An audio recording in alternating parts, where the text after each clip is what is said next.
Welcome to Dimensions in Chumash by Rabbi Immanuel Bernstein, part of our collective Journeys in Torah.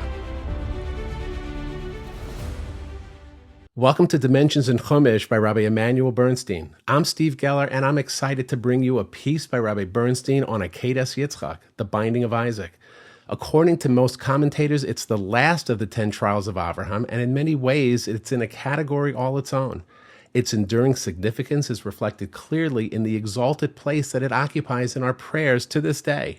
This idea receives ultimate expression in the blessings of Zichronos in the Musaf of Rosh Hashanah, which culminates with the single plea, Akeydas Yitzchok Lazaro Shel Yaakov Hayom Barachamim Tizkor. Remember the binding of Yitzchak on this day for his descendants with mercy. Although the events of the Akeyda are well known, a moment's reflection on the events involved will allow us to appreciate the magnitude of this trial.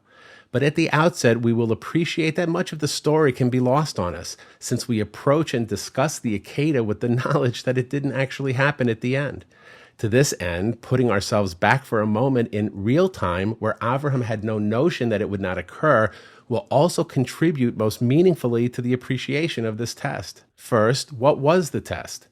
Well, Avraham and Sarah had been childless for decades. Finally, when Avraham was 100 and Sarah 90, they are given a son, the answer to all those years of longing and in whom their hopes for the future were invested. But now Avraham is being told to offer him up, with no notion of being left with any other child to replace him, leaving any hope for an enduring legacy devastated.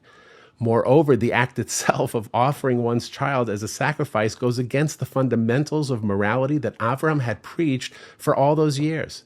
To carry out this task now, himself, would be the complete undoing of his life's work. There was to be essentially no future to speak of after the Akeyda. And don't forget, the command to offer up his son is directly contradicted by an earlier promise that Hashem himself had made, stating that Yitzchak would continue his line and inherit his estate. Bearing all of these points in mind, we will begin to get a sense of the magnitude of this test of Avraham's absolute devotion to Hashem's word. And remember, this wasn't a matter of a single spur-of-the-moment decision to just do the thing and get it over with. We have a 3-day journey before Avraham reaches the site where the Akeyda was to take place. And there's much more to focus on than just the Akeyda itself. As we'll now see, we must understand, too, the impact and reverberations that will continue long after the test is completed. For example, we note that having passed the test, Avraham proceeds to name the place where it occurred. Verse 14 states, Avraham called the name of that place Hashem Yireh, Hashem will see. As it is said to this day, on Hashem's mountain he will be seen. None of the earlier tests resulted in the place where they were passed receiving a new name. So what's the significance of this coming after the Akeyda?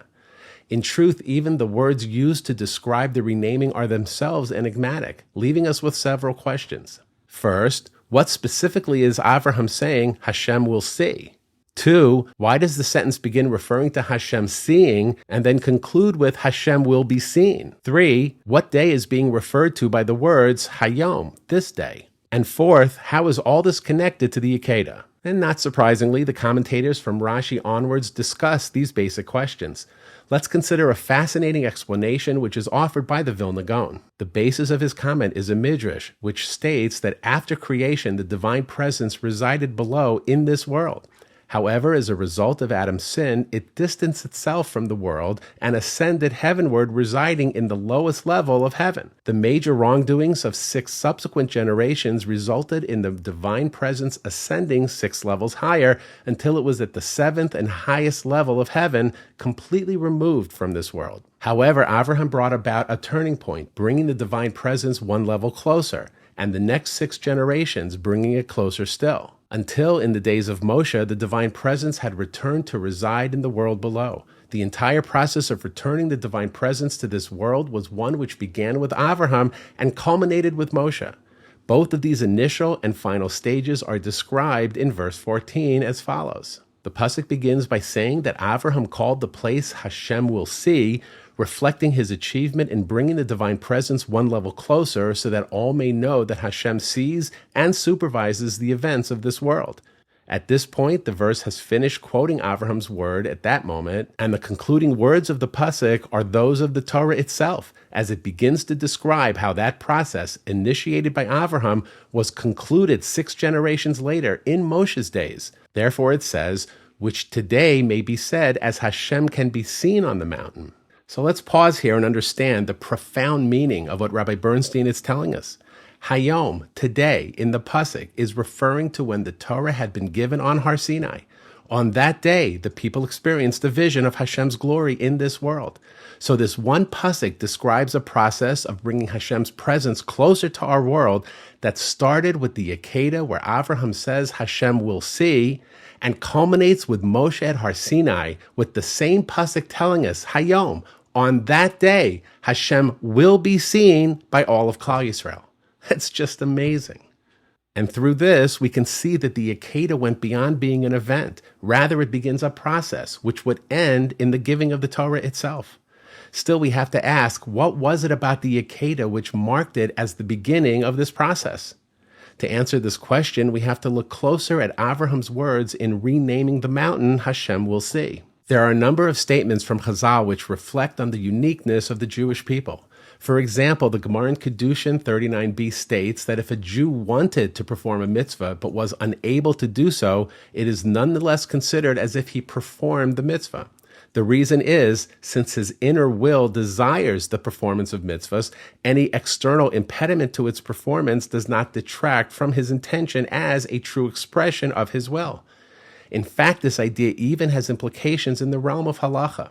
The Gemara later on 50a says if a person is halachically required to perform a mitzvah that requires his consent, like offering a carbon or giving his wife a get, yet he does not consent, we coerce him until he says that he consents. The Rambam explains that since his inner will is to fulfill the mitzvos, it is actually his Yetzer Hara, his evil inclination, that is interfering. Once the coercion has been exerted, his Yetzer Hara has been subdued, and the consent he expresses indeed reflects his actual will. Both of these statements reflect the ideas that the innermost will of the Jew is aligned with that of Hashem. But where does the Jew get this nature from? The answer, says the Meshech Chachma, is that it comes from the Akeyda. When Yitzchok allowed himself to be brought as an offering and was prepared to nullify his entire existence in response to Hashem's command, this fused within his nature the absolute alignment of his will with that of Hashem. And this became an inherent quality, part of his spiritual DNA, which we, his descendants, have inherited. So it's an even more wonderful thing that Hashem didn't allow the act to go through. The fascinating idea here is that this alignment was, by definition, already latent within Yitzchak, before he was called upon to act on it. However, by responding to Hashem's word and expressing this quality outwards, by manifesting this holy midah in the real world, it then became embedded as a fundamental part of his essential makeup to the extent that it now could be passed down to us. This idea has ramifications not only for when the Jewish people seek to do or are coerced to do that which is right, but also when they do that which is wrong. An incorrect act will be judged very differently if it represents the essential will of the perpetrator versus some outside influence. Jewish nature, as established through the Akeyda, is such that no wrongdoing ever expresses a Jew's true will, which is ultimately aligned with that of Hashem. This core nature, which lies beneath every other layer of consciousness and will, is something that can only be perceived by Hashem himself. This is why the Yerushalmi states that while Hashem initially judges in conjunction with the heavenly court, he concludes the judgment alone, basing it on the innermost nature of Israel that he alone can see. This, says the Meshech Chachma, is the meaning of the name that Avraham gave to the mountain upon completing the Akeyda. Hashem will see. With this, Avraham was praying that he will always see the essential nature of the Jewish people, which was set during the Akeyda itself, and judge them accordingly. So again, it's with this in mind that on Rosh Hashanah we conclude that bracha of Zichronos by asking Hashem to remember the Akeyda for us with compassion. We're not simply asking him to recall the great merit of that event. Why would we exclude the other merits of our forefathers that might help us? No. We're asking him to recall the Akeyda for what it says about our essential nature and judge our deeds, both positive and negative, in that light. That organically, we want to be perfectly aligned with Hashem's instructions to us, even if we sometimes come up short. So now, putting together these two ideas, that Hashem's presence came closer to us in this world, and that a Jew's inner calibration to do Hashem's will was set in this moment, we will appreciate that these are essentially two expressions of the same concept. The extent to which the divine presence is close to the world is a product of the extent to which people are connected with the divine will. The initial distancing of the divine presence came about through Adam choosing a path which diverged from the will which Hashem had prescribed to him. So now, putting together these two ideas, that Hashem's presence came closer to us in this world, and that a Jew's inner calibration to do Hashem's will was set in this moment, we will appreciate that these are essentially two expressions of the same concept. The extent to which the divine presence is close to the world is a product of the extent to which people are connected with the divine will. The initial distancing of the divine presence came about through Adam choosing a path which diverged from the will which Hashem had prescribed to him. This distancing process continued until it was reversed by Avraham and Yitzchok through their total embrace of Hashem's will. Therefore, what brings the divine presence closer? On the personal, the level of Avraham and Yitzchok, the national, instilling that nature within their descendants, and the global, bringing the divine presence closer to the world, all have reverberations from this one idea. And now, the completion of this process 6 generations later likewise took place not only within the world, but also within the Jewish people. The link between these two events is expressed by the sages who state that the shofar which sounded at the giving of the Torah was one of the horns of the ram which Avraham offered in Yitzchak's place. In fact, the Mishnah in Pirkei Avos informs us that this ram was part of a special list of items that were created at twilight on the 6th day of creation. The Alshich explains the significance of this timing, for clearly Hashem had the capacity to create these things earlier in the day. They came into the world after Adam sinned. This means that these items were created as a response to that sin in order to facilitate its rectification. Now the ram was offered up on the occasion which marked the beginning of mankind's recovery and reconnection with the divine will, and this reconnection found national expression when we stood at Har Sinai and proclaimed, Na'aseh v'nishma, we will do and we will hear. By first stating that we will do, even before hearing, like Yitzchak, we were indicating a total acceptance of the Torah, whatever it might say.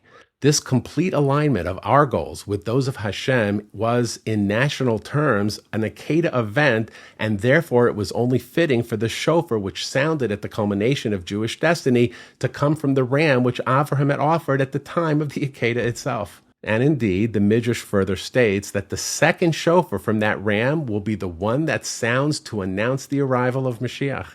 That moment will represent the final and full connection between the world and Hashem and will reflect the full realization of the idea which began with the Akeyda all those centuries ago. Rabbi Bernstein gave us this incredible insight to deepen our connection with the Akeyda and how it directly touches all of us. Now when we read it, we are not only recalling a great episode in our early history, but we are reminding ourselves of the capacity that it instilled within us, from where the ability to realize our highest aspirations came from. The full legacy and message of the Akeyda is, look forward to the final redemption of Israel and the world by looking inward for the wherewithal to bring it about.